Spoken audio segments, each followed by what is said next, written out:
Hello and welcome to another video tutorial for Paramics Discovery 23, which is coming this November 2019. My name is Malcolm and I'm delighted to be able to join you today to share with you an excellent new feature which our team have been working on over these past few months. And that feature is the ability to export network data from your model in a variety of different formats.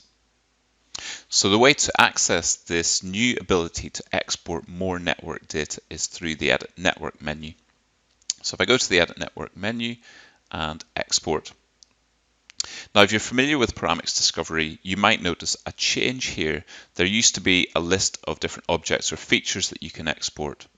And we've now grouped these by file format instead, which I think makes it quicker and easier for you to export the things that you need. And there are three file formats. There's CSV, which is a common output from Paramics Discovery. We've got the ESRI shapefile format, and we've got a KMZ format for use with Google Earth. So I'll go through each of these and show you what you can do. So first of all, CSV. Now what you get when you click on that is a new dialog which is enabling you to choose which objects or features you want to export. So you simply toggle those on and off to choose what you would like to export in CSV format. I'm going to choose everything for this example and click export, and it does that very quickly for me. The next file format is the shapefile. And again, I've got a dialog which looks very similar. It's got a slightly different list because some of the objects aren't really suitable for shapefile format. And again, you can toggle those on and off to choose what you want to export. There's also a useful option here which will save them all as one zip file, and that's quite handy. So I'm going to keep that on and export those. And again, it's done that quite quickly. And then finally, I'm going to export everything in the KMZ format. And again, same structure, you can toggle things on and off, and there's a few more options here which will influence how the data is viewed in Google Earth, and you can try some of those out and see what you think. I'm going to leave them as default for now, and again, choose export, and it's done that for me. Now if I look at my model folder, I can see all of the different files which have been exported. So I've got my list of CSV files, and if we open one of those, like the links file, you can see that opens in Excel, and you've got all the different data about the links in the model. So the CSV files are very easy to open and review and use that data as you wish. Now the new ones really are the ESRI shapefile and the KMZ. I'm going to extract the files, my shapefiles here, from the zip folder so that I can access those. And here I've got a list of all of my shapefiles. And what I'm going to do is open up a GIS browser and just have a look at some of those. Okay, so in this GIS software, I can browse to the location of my model, which is here, and I can go into the folder with the various shapefiles in there. And if I click on those, I can see the data from each of those files starting to appear on my network view in here. And my list is being created down here. So we can see we've got our links, our nodes, journey paths, public transport queue routes, and zones.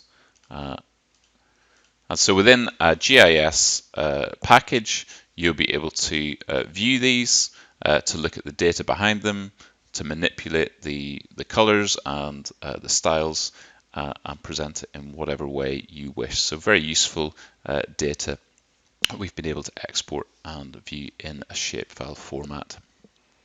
And so the other format that I want to show you is the KMZ format, and I mentioned that this format works with Google Earth.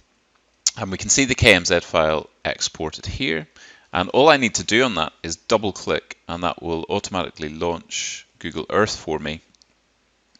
It will identify the location of the model, and it will zoom in on that, and then it will present all of the data that is included in that KMZ file of all of those different features and objects within our network.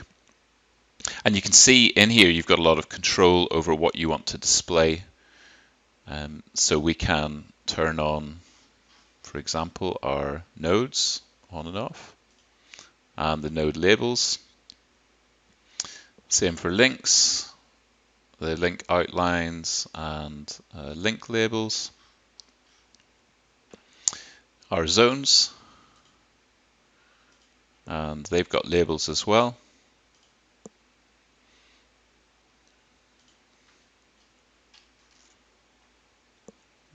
We've got PT stops in there, so you can see those appearing. I can switch those on and off, and they've got labels as well. We've also got PT routes, journey paths, and queue routes. So all of that data that's held within our network in the Edit Network tab can be exported in this KMZ format and viewed really easily within Google Earth. So just before we wrap up this video tutorial, I just want to highlight some of the differences between Paramics Discovery 22 and 23 when it comes to exporting network data, just so you know what you've now got available that you didn't have previously. So you can see in this table, I've identified the different formats that are now available that weren't available in version 22 for particular objects and features. So you might notice in particular, we've got a lot more of the shapefile, the ESRI outputs, and also the KMZ outputs as well. So hopefully that just gives you a sense of the step up here and the improvement and what's now available to you significantly more than was in previous versions. So thank you again so much for watching another video tutorial with us. This version of Paramics Discovery is just around the corner. It's going to be out this month, November 2019. It's going to include this and several other great features, and really hope you enjoy it. Thank you so much for watching, and bye for now.